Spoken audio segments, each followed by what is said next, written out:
Welcome to Official News Network. Please subscribe and check notification box to get all breaking news alert. FCC chairman roasts celebrities for net neutrality tweets.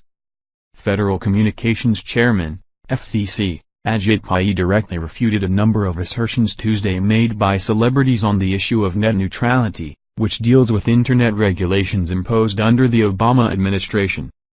Given that some of the more eye-catching critiques have come from Hollywood celebrities, whose large online followings give them outsized influence in shaping the public debate, I thought I'd directly respond to some of their assertions, Pai stated in a speech organized in part by the think tank R Street.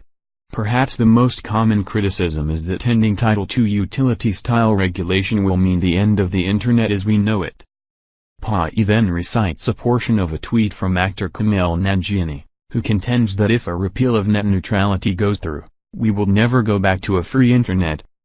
But here's the simple truth, we had a free and open internet for 2 decades before 2015, and we'll have a free and open internet going forward, Pai said. Many critics don't seem to understand that we are moving from heavy-handed regulation to light-touch regulation, not a completely hands-off approach, Pai continued, highlighting an oft-referenced point of his that administrations of former Presidents Bill Clinton, George W. Bush, and Barack Obama, for the most part, had it right. We aren't giving anybody a free pass. We are simply shifting from one-size-fits-all preemptive regulation to targeted enforcement based on actual market failure or anti-competitive conduct. Pai explains how his plan would restore the authority of the Federal Trade Commission, the federal agency usually in charge of policing the practices of Internet service providers, ISPs. Another concern I've heard is that the plan will harm rural and low-income Americans.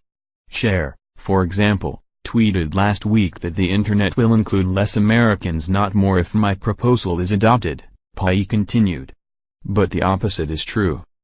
Pai, who has traveled for thousands of miles across the U.S. in recent months to visit more bucolic, remote areas, argues that heavy-handed Title II regulations just make the problem worse. Net neutrality is an amorphous concept with a wavering definition.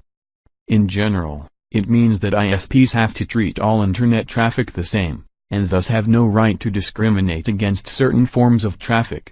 It also often means that firms can't offer faster speeds to higher-paying customers, nor offer special deals and promotions.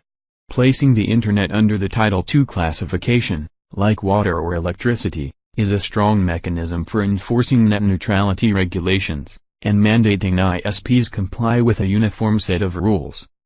Title II regulations, according to Pai, reduces investment in broadband networks, especially in rural and low-income areas by cultivating uncertainty or restrictiveness for the larger business environment. By turning back time, so to speak, and returning Internet regulation to the pre-2015 era, we will expand broadband networks and bring high-speed Internet access to more Americans, not fewer. Pai also aimed to debunk claims made or supported by actors Mark Ruffalo and George Takei, as well as actress Alyssa Milano. Takei posted an article which alleged that Portugal was dealing with the same situation as the U.S., which is false, says Pai, since the country doesn't appear to have rules similar to net neutrality. Taking away net neutrality is the authoritarian dream, Ruffalo wrote on Twitter. Consolidating information into the hands of a few controlled by a few. Dangerous territory. I will confess when I saw this tweet I was tempted to just say Hulk. Wrong and move on, Pai joked. He said he once received an email with a similar sentiment, reading, "Do you really want